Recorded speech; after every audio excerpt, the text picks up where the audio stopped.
Okay, let's dive right into this explainer and explore how a simple arrival at a foreign city becomes a massive turning point for Daenerys Targaryen. We are unpacking a critical chapter where two vastly different cultures collide and where the true nature of power is put to the test. We're going to trace how a massive physical journey perfectly mirrors an intense psychological one, specifically focusing on how Daenerys adapts to survive while her brother Viserys completely fractures under the weight of his own entitlement.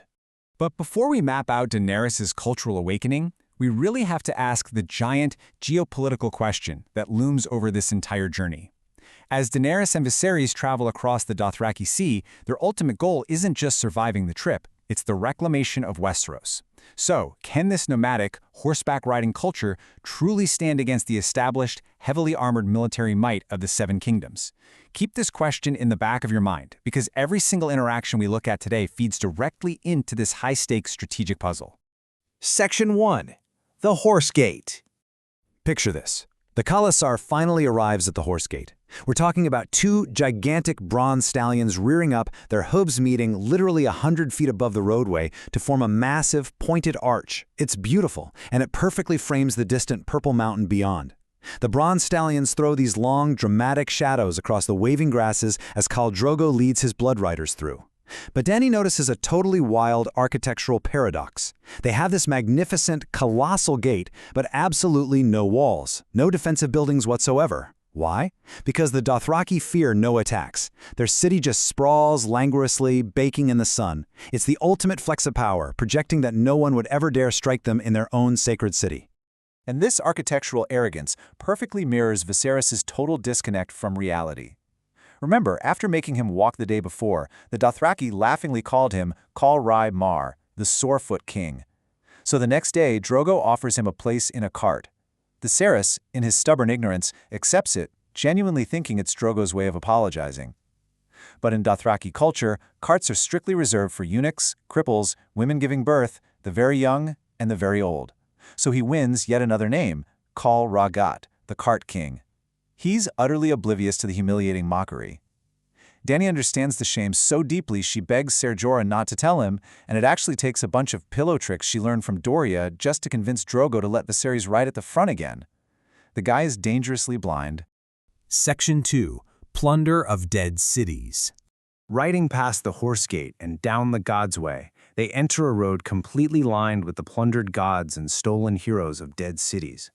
There are forgotten deities brandishing broken thunderbolts, stone kings with lost names, lithe maidens dancing on marble plinths, and terrifying monsters like black iron dragons with jeweled eyes and manticores poised to strike.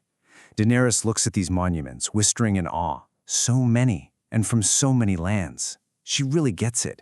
She's absorbing the sheer, terrifying scale of the Dothraki's conquests over the centuries.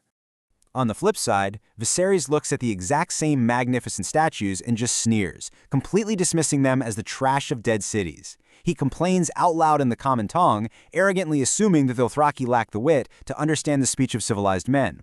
He claims all these savages know how to do is steal what better men have dealt and kill, and the irony is astounding. He's saying this while wearing filthy Westerosi silks from Pentos, stained from hard travel and literally rotting from sweat, having to sniff a little sachet in his floppy sleeve to block out the smell of the very people he expects to win him his crown. While Daenerys sees history and power, Viserys only sees a blunt instrument to serve his ambitions. Section 3. A threat to Westeros?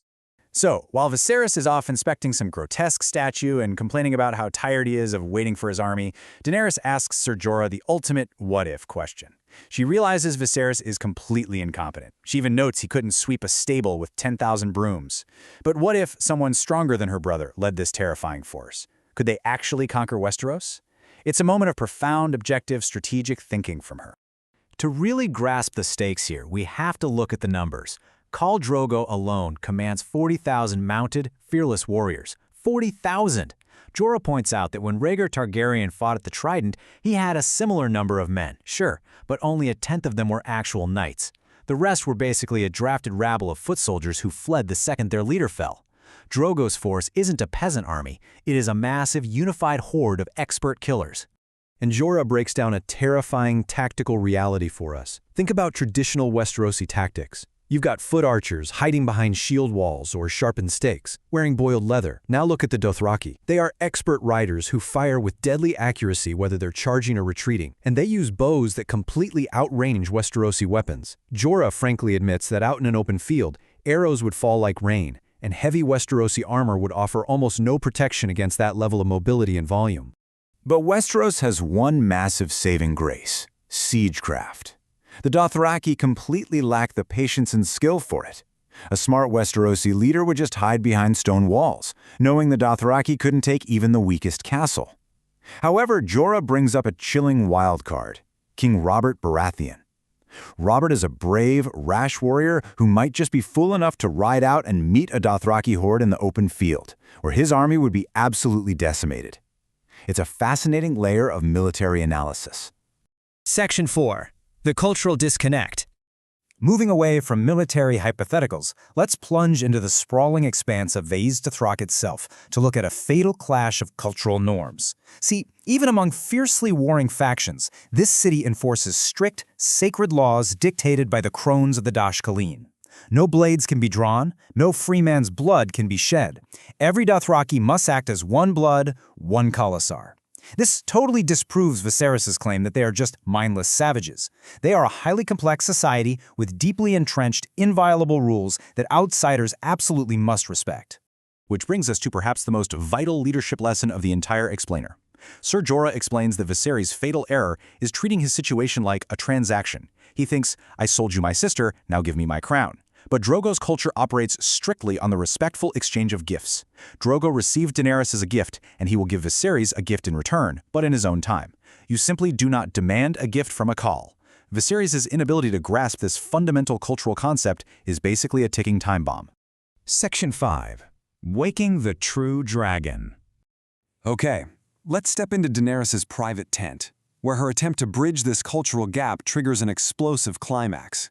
Daenerys prepares a beautiful meal and lays out crisp new Dothraki clothing, a sand silk cloak, a bronze medallion belt, painted leather, hoping to help Viserys blend in and actually earn some respect. Instead of gratitude, Viserys violently rejects it, calling them filthy rags. He insults her, grabs her arm, and threatens to wake the dragon. But Dany doesn't cower.